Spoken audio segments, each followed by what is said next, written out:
देखिए, इस पे मैं कहना चाहूंगा कि भी क्या गलत अल्फाज जो है इस्तेमाल किए गए। कोई एक लफ्ज इस्तेमाल जो किया गया उसका बता दो कोई गलत है। हाँ, अगर ये गलत कहना है कि भी आप ड्यूटी पे आइए, आपकी ड्यूटी 10 से 4 है तो 10 से 4 ड्यूटी कीजिए, हॉस्पिटल में रहिए, अब प्रेजेंट रहिए वहां पर। और कोई गरीब गुरबा आपके पास आता है तो उसको आप रेफरल मत बनिए कि भाई यहाँ से रेफर करके जम्मू भेज दीजिए, रेफर करके आप किसी प्राइवेट इंस्टीट्यूट में भेज दीजिए, किसी प्राइवेट जगह भेज दीजिए। बल्कि उन लोगों का जो है जितने हेल्प हो सकती है वो करिए, क्योंकि वहां पर मेडिकल कॉलेज है। अगर उसके अंदर भी आप उस लोगों की मदद नहीं कर सकते, ये कहना क्या गुनाह है। दूसरा, उन्होंने कहा कि जो भी स्टाफ अंदर होगा, वो चाहे डॉक्टर हो चाहे नर्सिंग स्टाफ हो, वो यूनिफॉर्म में आए। तो क्या परेशानी होगी भी, क्यों यूनिफॉर्म लगाने में दिक्कत हो रही है।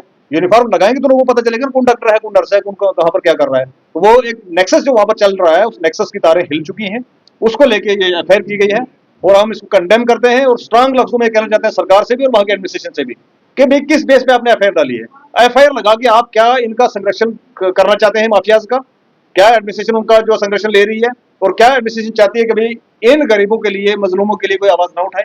एक इलेक्टेड रिप्रेजेंटेटिव को अगर आप इस तरीके से डरा सकते हैं, धमका सकते हैं, देखा होगा आपने सुबह के वीडियो जो वायरल हो रहे हैं, उसको घर से बाहर नहीं निकलने दिया गया, विजिट की वहां की तो उसके ऊपर एफआईआर लगा दी गई। ये जो सारी चीजें हो रही हैं, ये हिटलरशाही, इसी के खिलाफ हम लड़ने के लिए खड़े हुए हैं। और यही वो लड़ाई है हमारी बेसिक, जो गरीब लोगों के लिए, आम लोगों के लिए जो लड़ाई है उसके लिए। आगे इस तरीके की एफआईआर जितनी भी लगाएं, एक पे एफआईआर लगाएं, मैं कहता हूँ पूरी पार्टी में आप एफआईआर लगा दीजिए, लेकर हम लड़ते रहेंगे और इसका जो है वो जवाब सरकार को भी देना पड़ेगा, डिसीजन को भी देना पड़ेगा।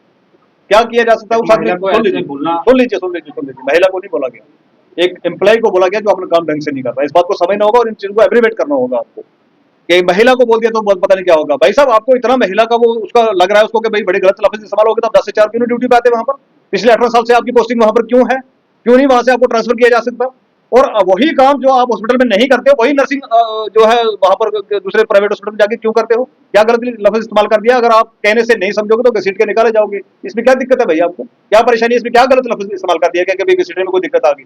घसीट के हर उस आदमी को निकाला जाएगा जो लोगों के लिए काम नहीं करेगा और लोगों के टैक्स से पैसा सैलरी अपनी लेगा, उसको घसीट के ही निकलना होगा। मैंने आपका हर बात का ज़ाब्ता मैं आपका समझ गया, हर बात का ज़ाब्ता हम हर आपके ज़ाब्ते के साथ खड़े हैं। पिछले 8 महीने से वहां पर एक इलेक्टेड रिप्रेजेंटेटिव चिल्ला रहा है कि भाई स्टाफ को यूनिफॉर्म में आओ। कौन सी लैंग्वेज समझ में आती है, इंग्लिश में कह रहा था वो क्या, उसने कश्मीरी में कह के देख लिया, उसने उर्दू में कह के देख लिया, उसने इंग्लिश में कह के देख लिया, उसने बोल के कह के देख लिया, वहां पर जाके इंस्पेक्शन करके कह के देख लिया। 8 दिन से नहीं कोई पर एक्शन हो रहा था। कहाँ है वो प्रिंसिपल वहां पर, क्यों नहीं इस जो लॉ वहां पर इन्फोर्स कर पाया अभी तक। कि गुंडों की तरह वहां पर टी शर्टें डाल के अंदर आओगे, पता नहीं चलेगा, गुंडा करती करोगे लोगों के साथ। आपको यूनिफॉर्म में नहीं आना वहां पर, यू आर एम्प्लॉई, आप सरकार के नौकर हो, लोगों के नौकर हो। वहां पर नहीं आपको पसंद है तो छोड़ के घर जाइए, क्यों बैठे हैं वहां पर आप।